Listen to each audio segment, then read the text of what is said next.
Hi, my name is Philip Marihart. I'm from Lemoore, California. I'm a marketing major, and as you can see, I've been delivered.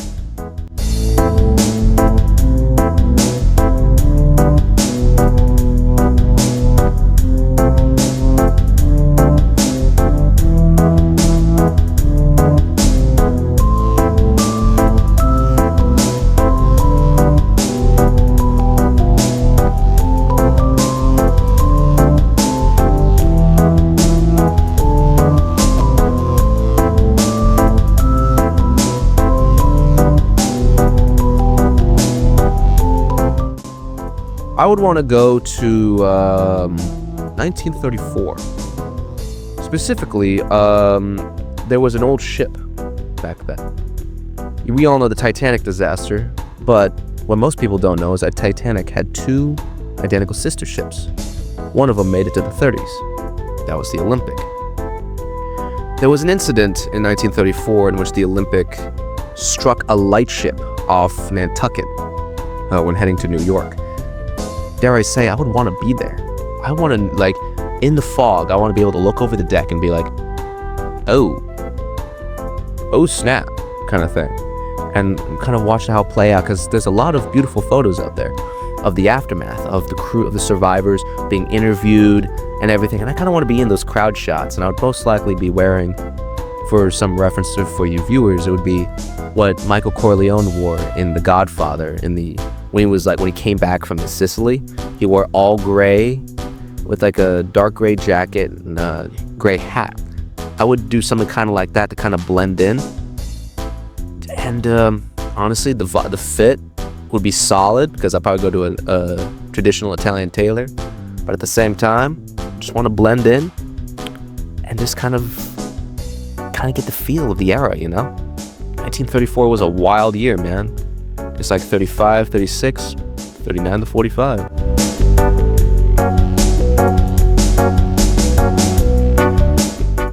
Well, to be honest, I've only been on a golf course a handful of times, but one of my favorite things was I went to do this volunteer thing when I was back at state. And I went onto this golf course. My favorite thing was seeing a whole bunch of middle-aged dudes wearing those stereotypical straw hats, polo shirts, shorts, smoking stogies. These probably were anywhere between $15 to $20 stogies. Funniest thing I've ever seen. I mean, it's just man, that's a living stereotype right there. Oh my goodness, it's funny. Well, since I mostly pertain to fashion history, but mostly menswear fashion history, I look at it and it's okay, what do the trends say? In the realms of fashion in the past, we've gone through these periods of skinny and wide. A great example of this for Gen Z listeners out there would be in the 90s. We all seen those photos of our parents wearing those big pleated baggy pants. We've all been there. And then our generation, when we started growing up, everything was skinny. Even if you had chicken legs, it was tight, skinny. This reached its apex in 2012. If you watch any of the Daniel Craig James Bond movies Skyfall or Spectre, the dude is wearing suits that is so tight, bro, the seams would be bursting. And I would look at that in a marketing way and be like, okay, so where are we going? These trends go on for anywhere between every 15 to 20 years. Where are we going? For the current example, we are currently moving into the wide form of fashion again. That we're in that transition period where everything is relatively, moderate in proportion. Nothing's too big nor too small. Though most things, if you go on J. Crew, they got a lot of stuff that's starting to go wide in their current fashion styles. For those younger listeners and viewers out there who have not seen the Andy Griffith Show, it's an old comedy show from the 60s.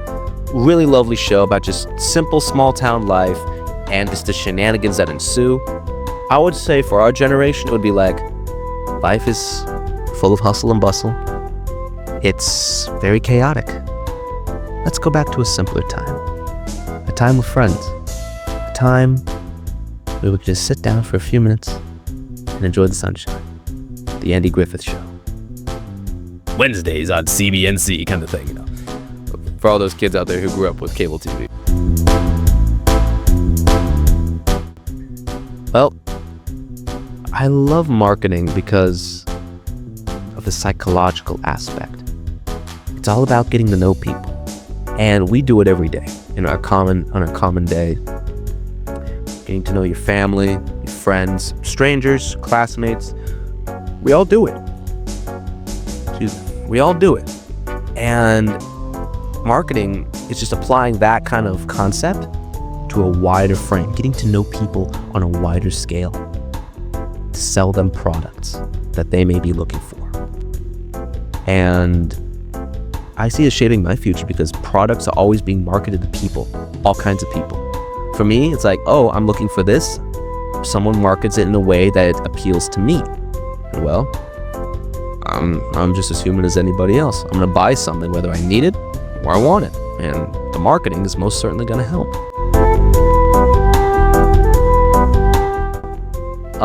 Well, I like to wear something around the lines of what I'm wearing currently. Though at the same time, it kind of depends on the day. Right now, just going off of what I'm wearing right now, I'm wearing a pair of, if we go from top to bottom, I'm currently wearing just a pair of regular eyeglasses. I believe these are in a rose gold. I just have a typical standard business haircut with trimmed facial hair. Just keep things on the moderate for the most part. I'm wearing a corduroy jacket, which I thrifted up in Goodwill. Lovely jacket, keeps me really warm. The only issue is the buttoning point's so low, basically. The breeze gets in there, so it's a bit of a moot point. But when worst comes to worst, I can fold in the lapels and call it a day. From there, I have a button-down shirt from Van Heusen. Very typical brand that for everyone from you to your grandfather wore. Very comfortable, a little big on me as I'm borrowing this shirt at the moment, but a very warm and practical shirt. The tie I'm wearing is a silk navy tie with little French horns on it. I snitched this from my dad's closet, just like the shirt, and my dad doesn't like ties, so I was like, woohoo, more for me. So I got this, and it's very nice actually. It's conservative, but it has that little pop of character in it. Going on from there, I got a brown belt with brown suede shoes, and I know I'm kind of jumping around a little bit. And then I have the piece of resistance, and I've never seen a fella wear these outside of more fashionable types. I'm wearing a pair of vintage 1970s Levi's Action slacks. Ask your grandpa or dad what the heck a Levi's Action slack was. He probably won't even tell you. His mom probably bought it for him, being like, honey, here's some pants that fit you. And he's like, okay, mom. But these are a pair of polyester Action slacks. I'll be real with you, not very practical in most situations, but what it does have going for it is that it was so soaked in chemicals back in the day, it still has a crease going on 50 years, so gotta love DuPont. DuPont, soaking everything in chemicals since 1965. And it's machine washable, and also just, it's comfortable, relatively so. But the main thing about this is that it's a pair of bell bottoms. And bell bottoms, mind you, are a very 70s thing, and you only ever see women wearing them nowadays. So in a way, this is us guys, this is me trying to be the guy who brings back bell bottoms for dudes. You all ladies ain't taking our bell bottoms no more. Y'all ain't doing it. Bell bottoms belong to the people. They belong to everybody. And then of course just some brown socks, just to kind of continue the leg line from the trouser down to the shoe, Just, a little bit of consistency. And focus on the gains, dude. Now, you can't really see it, but I've been going to the gym for a few years, since about 2022. And initially I wanted to start in 2020. However, a certain interesting 2-week vacation happened that I shall not name, that we all know what I'm talking about. And then I kind of just stopped because it's like, bruh, I do not want to be doing push-ups all day. This is cringe. But then I started lifting weights and things got a lot better in 2022. But I would definitely tell myself to focus on my faith, because God is the center of everything. You can't kind of bumble through life without God to be like, I'm going to do my thing, but then God's over here. No. God made everything, buckaroo. God made everything. And you got to basically, and basically you're working within his box. You may not like it, You may not like it, but you're working within his box. And I would say go out and read. Just read, learn, talk to people, talk to priests, get a spiritual director. Basically a priest who helps you through your spiritual journey kind of thing. And then, of course, hit the gym. Make up a good routine, eat well. I said that. I had some Little Caesars today. Eat well, lift hard, and praise Jesus. Most importantly, praise Jesus. Honestly, I would say prayer, if anything, has allowed me just to kind of give things to God, for lack of better words. It sounds like a cop-out, but it ain't. It's just like, there's so much stuff in our lives, and I see so many people of our generation, of Gen Z, just stressed the heck out. And we find a coping mechanism. Everybody does. And for me, I give my things to God. I give my problems to God. I'm like, look, God, please help me bear this. Help me bear this so that I can focus on what I need to do for you. And he takes that load off of me. Though sometimes he throws it back on me to be like, hey, remember what you're trying to do. Remember what you need to do. Remember what you need to do. Don't forget. And honestly, it helps me out not forget. Let's see. I would also say to all this Gen Z out there, give it to God. The partying, the going out, the doing all the crazy stuff. It's fun. It's a stress relief. It's great for emotionally. But it eventually gets tiring. Eventually, it's not fulfilling. You need God in your life. Plain and simple. You need Him. Because if you don't have Him, you'll try to fill that void with something that can never fill it except Him.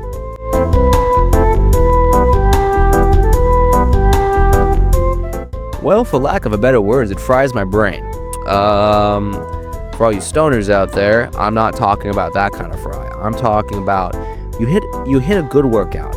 You target all your muscles, and by the end of the workout, your brain is so fried you can't feel anything but just bliss.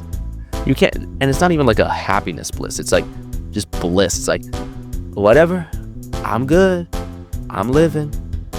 Because if I didn't do that, and I've realized this during finals, if I didn't do it, the anxiety and all that stuff comes back. And bro,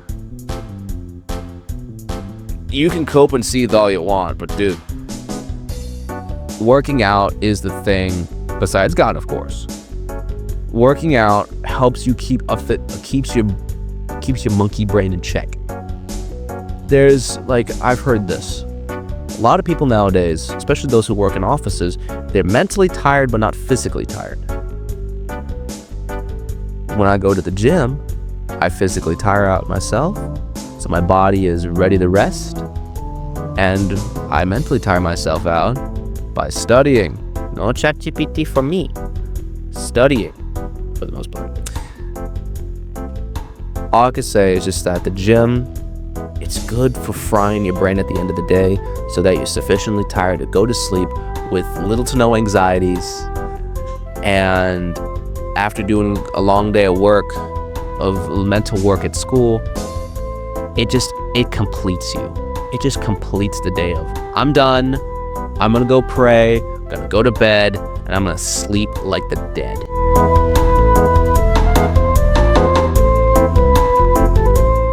Well, with friends, you ask questions, how you doing? What's up?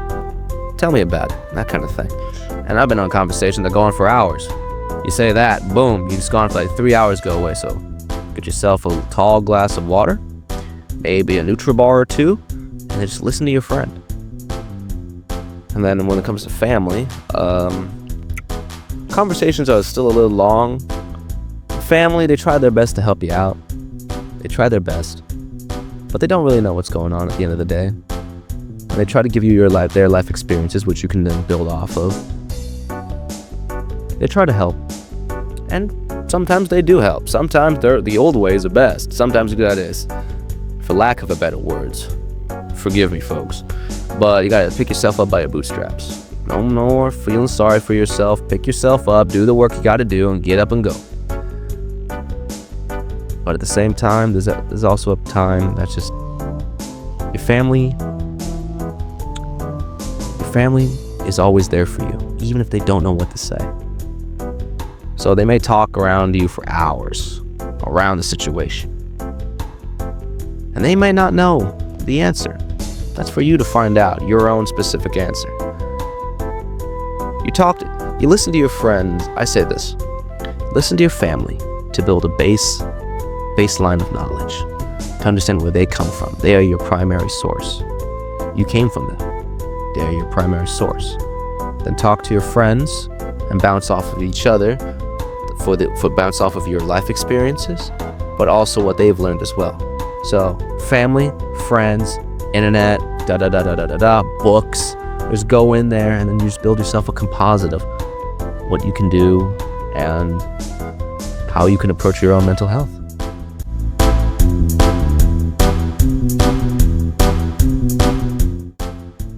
Well, imagine if the camera's over here.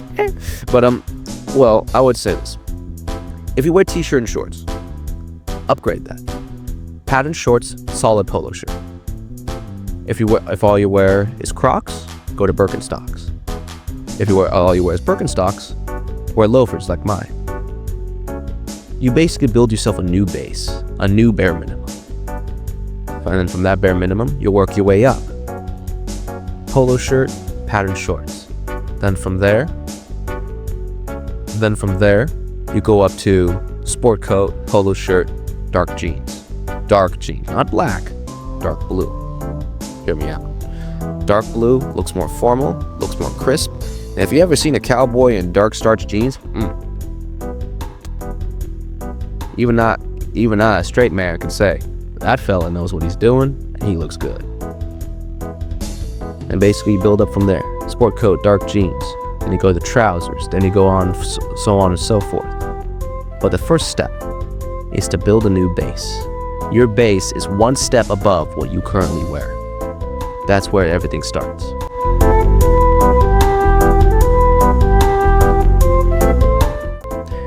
God puts people in our lives to either help us see the light or help us guide us to the light, and of course, what to avoid.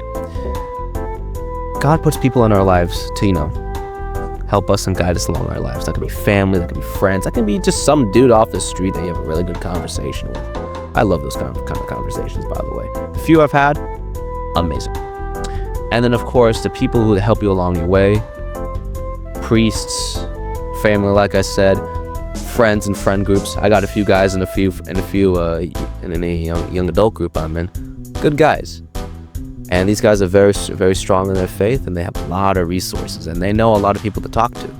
And then, of course, the people to avoid. Basically, this person here, the life that they are living, is not one for God.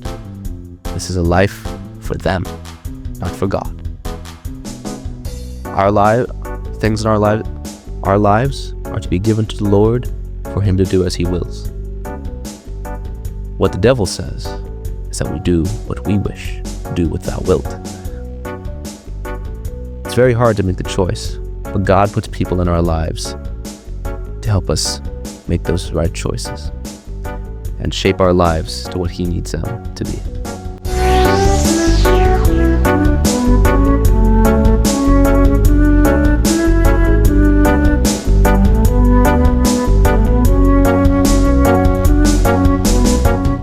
Thank you for watching Deli's podcast, and my name is Philip Marihart, and don't forget, I've been delivered.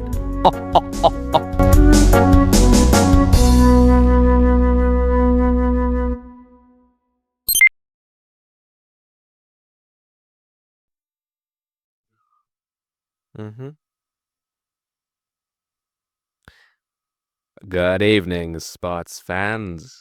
My name is Howard Cosell, and we are now watching the 1975 MLB Championship. We're gonna build a great wall. Like, I love Larry Bird. Is great. Is fantastic. Basically, every white guy in every 90s movie English professor. I'm actually gonna say it straight. I'll say it straight for the actual post, but I'm like, I am this thing. You know, my beautiful people, my beautiful people. Yeah. But Yo, quick. With a very nasally John Lennon. I like playing music and also doing what I did. Hare Krishna. My name is George Harrison. And my name's Ringo. I was on Thomas the Tank Engine. Thomas was a cheeky little bugger. Kind of thing. I bet. Oh man, he's taking off his shirt. Oh my goodness. And he's got a heart. Oh my goodness, ladies and gentlemen. Oh my goodness, sports fans. Right here. I think this is pretty good right here. And you have been delivered. Yeah. Fuck. Like, I'm trying to walk. It's like, okay, look, let the girl come into her own and do her own thing, okay? Meanwhile, she's like, hi, my name is so-and-so. Hi, my name is Reagan. I'm literally basically just being Brett Cooper #2. Same vocal intonations and everything. It's like, dog, come on.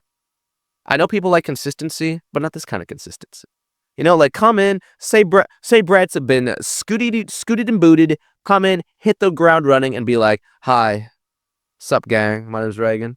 It's poppin' dog. I came here. All right, let's see what's going on. The humanity, the Hindenburg is going down. Look at it, it's going up. It's going. Please stand by. We are experiencing some difficulties. And then The last question. 2 hours later.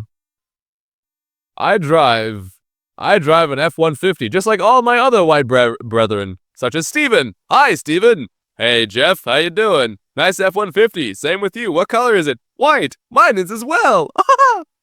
love potion number 9. Remember, kids, voodoo is not an effective tactic against Jesus. Jesus is the only effective tactic against anything else.